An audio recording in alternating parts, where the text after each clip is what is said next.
And welcome to today's episode of Bruh Issa Murder. Look, I have to have the thing in the thing so you know that I'm a real podcaster. Oh yeah, you're not real unless they can see your mic on camera.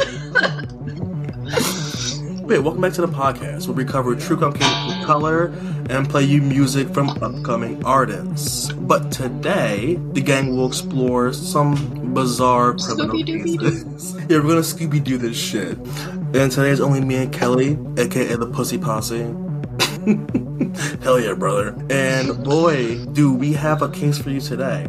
Well, so mine personally involves a 78-year-old woman who got arrested on a bank robbery charge. Not once, but thrice. Mine is short and sweet, so I'm not gonna give any spoilers. Yeah, no, so why don't you open it up for us? But first, before we get into all that.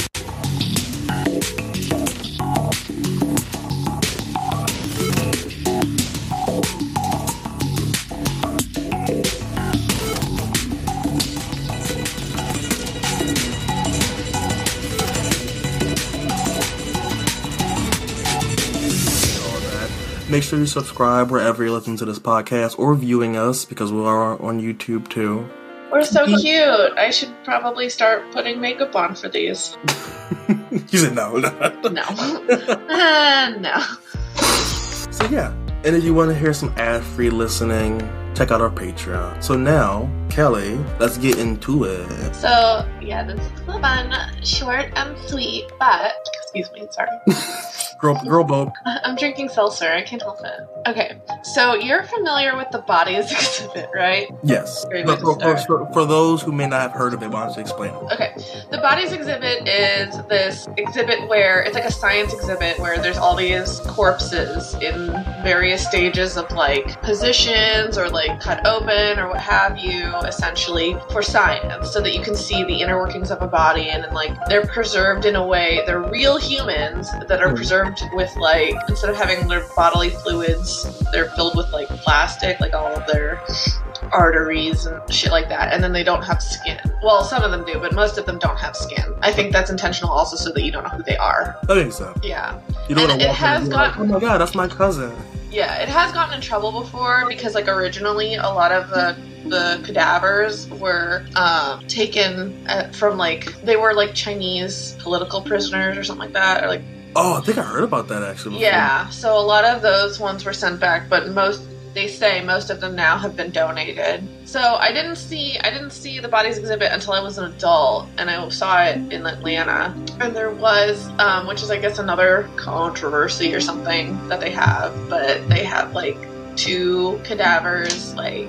Oh. Yeah. Doing the whole vertical dance. Oh, well, he's horizontal and she's vertical, so. Interesting. So when we're throwing some thoughts to that one. I should ride cowgirl. In the grave. For eternity. So, the story is, in New Zealand, they were set up, and this man stole toes off of one of the cadavers. He stole the cadaver's toes. A 28-year-old man in Auckland. He took 2 toes from one of the bodies. Yeah, and I guess he just like... just like they have cameras everywhere, bro. Like, what are you doing? Yeah, and apparently each toe is valued at 3,800 American dollars. We did hear that one thing that Robert was telling us about body parts on the black market. So yeah, I mean, I'm gonna sell some fingers. I don't know what makes them so expensive. Maybe just because they're part of the exhibit. I don't know. And they're insured. They're probably insured. J-Lo has her butt insured. Exactly. Because like it's a... Like, girl, you can't sing for their life, but you insuring your butt. Maybe pay for some vocal lessons. Okay, so I just looked it up. Fun story. So I looked it up on the marketwatch.com, the value of body parts. So a big toe can run for $1,500, and compared to other digits, a second finger can run for $1,200, third finger $10,000, and any other toe around $6,000. Maybe the way that those cadavers are preserved makes them more expensive. So that's, I'm assuming he got like caught and arrested. Right? Oh yeah, he got caught. Did he say what his punishment was? Just that he was charged with theft of improperly interfering with the dead body of an unknown person. I wonder if he had to return the toes. He did. Yes. Yes, he could not keep the toes. Well, since we're on the topic of theft, I feel like my case perfectly jumps off on that point. So now I know that segue, all about good segues. We're excellent at that, especially me. I know that people say that age is just a number, but in this case, it's also a rap sheet. This elderly woman has been committing crimes for a while now. So this year, on April 5th, police officers in Pleasant Hill, Missouri responded to reports of a robbery in progress at a local bank. The suspect was described as a woman in her late 70s, wearing a matching set of black N95 masks, sunglasses, and plastic kitchen gloves. This lady knows what she's doing. I'm not getting prints, not nowhere. So now officers later located the suspect's vehicle less than 2 miles from the bank and did a traffic stop. The driver was identified as 78-year-old Bonnie Gooch. That's quite a name. She was taken into custody. I love that first of all, I love that her name is Bonnie, because it's like Gooch. Bonnie Gooch. Like, I know she got picked on as a kid. And maybe that could be a married name. Crime. Oh, it could be. Imagine married in a Gooch family. They got what all. What are you known for? Our Gooch landing strips, you know. We got that inherited Gooch money. So now, according to court documents, Gooch approached the teller at the bank and handed over a note that read, "This is a robbery. I need $13,000 in small bill. Thank you. Sorry, I didn't mean to scare you." So now, prosecutors said that surveillance video showed the suspect banging on the counter and telling the teller to hurry up, not to count the money, and just quote unquote, just give it to me. Now, when Gooch was pulled over, she smelled strongly of alcohol, and the money was scattered all over the vehicle's dashboard. Authorities later obtained a search warrant on the Gooch's car, the Gooch Mobile, which led to evidence like So the evidence during the search warrant, more evidence led to her being linked to the bank robbery. So now this is not Gooch's first run-in with the law. She has had 2 other convictions. One of robbery in California in 1977, and another for bank robbery in 2020. She reportedly handed the teller in a 2020 case a birthday card that said, "This is a robbery." Like, imagine being a bank teller and it actually is your birthday. Some old lady hands you a birthday card. And you're like, oh my god. Oh no, it's a robbery. Now, her probation in the 2020 case ended November 2021. So she was, I guess, on a straight and narrow for 2 years and said, fuck it, I'm gonna go rob somebody again. Now, when asked about the incident, Pleasant Hill Police Chief Tommy Wright said that while the Gooch had no diagnosed ailments, the department was trying to determine if any underlying health factors could have contributed to the incident. Like, does she have dementia? Is she just down bad and needs some money for medical bills? I'm hoping she's just like a mafia crime boss wife who wants to get her thrills in again. Crime boss granny. Yeah. The big Gooch. She's the Gooch up top. The big Gooch, like the Big Lebowski. The big Gooch. The big Goochowski. Oh god. The big Goochowski. The Gooch abides.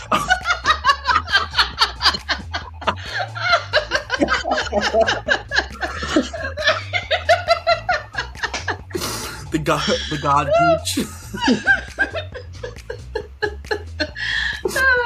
We're idiots.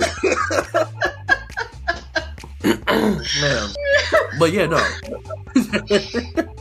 There's the strange and bizarre case of Bonnie Gooch, the 78-year-old bank robber. And it shows you that you're never too young to break enough laws. You too old? No, 78, that's young, baby. What? She got a right to live. She's still out in the streets, obviously. Oh, man. And she been robbing people from 1977 to present day. She is on the move. Kind of an icon. Uh-oh. They're coming for Gooch. Take them away, toys. They're coming for you, Gooch. Run, Gooch, run! Oh my god! Real time sound. But yeah, no, that was the episode. Why don't we just talk shit? Find random stuff on the interwebs to talk about. We can look up some more interweb stuff. Yeah. You know what's true? We're gonna look at some more internet cases. Yeah, let's do some stupid shit. All right, so this headline reads: Boston FBI trainees broke into wrong apartment and handcuffed and interrogated man for nearly an hour. This is from the Washington Examiner. FBI trainees broke into the wrong apartment in Boston and handcuffed and interrogated a man for nearly an hour before realizing their mistake. Sources familiar with the matter told the news that chief investigator reporter Cheryl Fedoza was involved in a mix-up during a mock exercise. The trainees were supposed to break into a designated apartment where an actor would be waiting, and they were going to pull information out of him. It was like a training exercise. The team instead barged into the apartment of an airline pilot in his 30s. The stunned pilot was then handcuffed, put in the shower, and interrogated for 45 minutes before the trainees realized they made a horrible mistake. So, were they like waterboarding him? Said that at approximately 10 p.m. on Tuesday, April 4th, the FBI division was assessing a U.S. Department of Defense and conducting a Department of Defense training exercise at a hotel. Based on inaccurate information, they were mistakenly sent to the wrong room and detained an individual that was not the intended player. Thankfully, nobody was injured, and the Boston Police Department was called and responded to the scene to confirm that this was indeed a training exercise. Safety is always a priority for the FBI. Law Is it? There's history to prove that's wrong. And our law enforcement partners, and we take these incidents very seriously. The Boston Division is reviewing the incident with the DOD for further action as deemed appropriate. The man who was subjected to the interrogation told the news that he needed to speak to his employer before commenting on the matter. His employer, Delta Airlines, also issued a statement.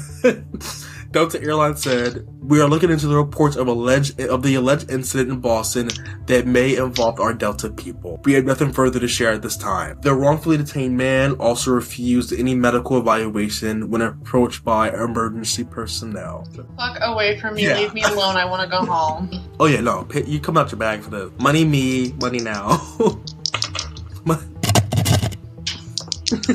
Money me, money now. Give me money. This is now an ASMR podcast, and Robert is like itching as we speak. ASMR, you're getting robbed. Did you know that there's a thing called a circumcision ambulance? Girl, what? What? There's such thing as a circumcision ambulance, and there was one in London that got stolen. Explain yourself, Kelly. Here, I'll send it to you, and you can explain it. A circumcision ambulance. I want mine back. I want a refund. I want my foreskin back. Sew it back on. Alright, so this comes from Vice. Someone stole a circumcision ambulance. Also, turns out circumcision ambulances exist. So, this happened on December 3rd, 2015. On a Wednesday, circumcision ambulance was stolen in London in a violent carjacking. The thieves are making... I wonder if there's a picture illustrating that on R Rule 64. The circumcision carjacking. Now, the thieves making off with an estimated £30,000 or $40,000 of circumcision-themed emergency response supercar. Again, circumcision ambulance. An ambulance for circumcision. Circumcision ambulance. The vehicle was a private ambulance used by a home circumcision service. The driver was too shaken up by the carjacking to speak, but a friend told the Standard, quote, he believed that they were waiting for him. They pounced on him, they ripped off his keys off his belt, and also stole his watch before driving off with the car. Now, I'm thinking basically the same thing as you are. Oh, this is the article again. What is a circumcision ambulance? Who needs to be who irreparably alter the end of their penis so desperately that an ambulance, and this is an Audi TT, has to race through traffic to show up at the front door of a patient's house for an ASAP snip. What the fuck? Hello, 911. Yes, my husband is having a heart attack, convulsing on the floor, in agony, shock turning him blue. Can you send someone immediately to cut the tip of his penis skin off? Hey, 911, emergency. I'm stuck in a tree, and I was hoping a medical profession could come and cut the last 20% or so off my penis. Emergency services, please. Hi, thank you. Hi, emergency help. The tip of my dick needs severing or I will die. This is insane. But apparently people are sharing the photo of the ambulance on social media because that's how justice works now. But you've almost got to feel for the thieves, don't you? I mean, yes, they pounced on an innocent medical worker and stole his livelihood and his watch and left him too shaken up to speak. But you can't really move a TT that says emergency response on it, can you? Quite hard to avoid in London traffic when you're in an extremely